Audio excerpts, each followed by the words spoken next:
Hello everybody and welcome back to Screen Stars. I'm here today to bring you my review for the 2020 crime thriller Killer Rising, a film that is directed by Michael Fredianelli, stars Stacey Beckley, Derek Crow, Jaron Anderson and Nancy Nazare.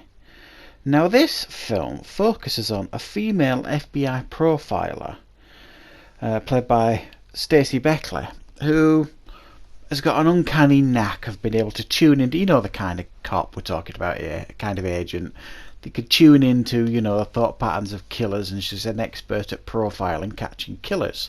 However, she's a bit of a cold-hearted bitch, really. Has got no time for her co-workers and not much time for anything else other than the thing she's focusing on, which is catching killers.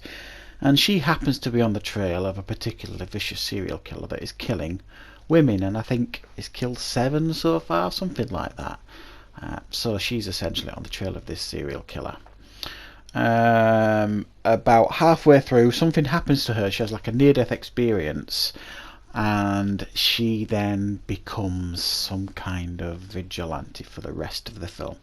That's about all I really want to say on the film, because I don't ever like to give spoilers away.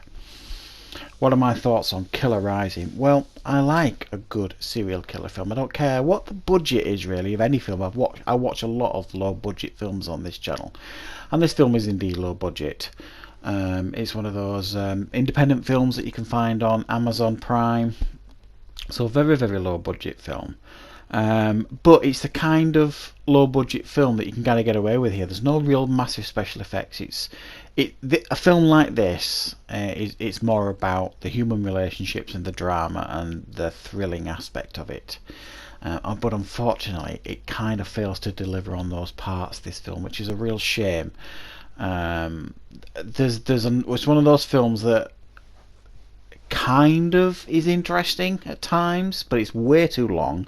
I think it's just over 2 hours long. It's way too long, and it's like it's 2 films really. It's quite jarring actually, if I'm particularly honest. It's got some poor editing, I think, from scene to scene. It cuts from one scene to the next, and it's really jarring, because you think it's that you've had a time jump and you might not have done.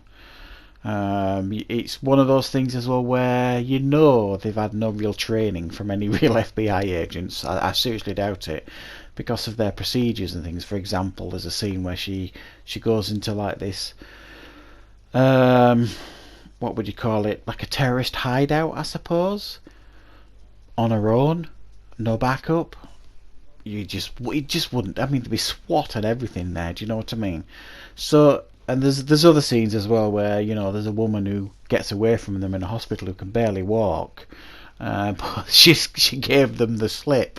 There's things like that will make you chuckle, and it doesn't make any sense at all. So there's plot holes and things all over the place here. I did quite like the central performance here by Stacey Beckley. However, the character she plays is deeply unlikable on many levels. And the second half of the film, when she kind of becomes who she goes into like this cocoon, if you like, when she has this near-death experience, not a physical cocoon, but she comes out from the other side, a changed person. And the film then almost becomes like Dexter, the TV show, to some degree. She becomes like this weird vigilante, and then this serial killer storyline kind of takes a back seat. Not that you care anyway, because unfortunately a film like this lives and dies sometimes on the fear factor of the serial killer, and it's just not there. He's a very dull serial killer. His MO is reasonably interesting, but you don't really see it play out very much. So it's dull. And there's way too much wrong with this film. Like I say, it's very low budget. You will take that on board immediately. Some performances are better than others. Thankfully, the majority of the central performances, certainly the 2 leads, Stacey Beckley and Derek Crow, Derek Crow plays like her partner, and there's a bit of a romantic thing going on between them. Their 2 central performances are strong enough to carry this film. However, like I say, Stacey Bakley's character, this FBI profiler, is deeply unlikable. I mean, she's just really nasty as well. She shouts at suspects. She shouts at victims as well.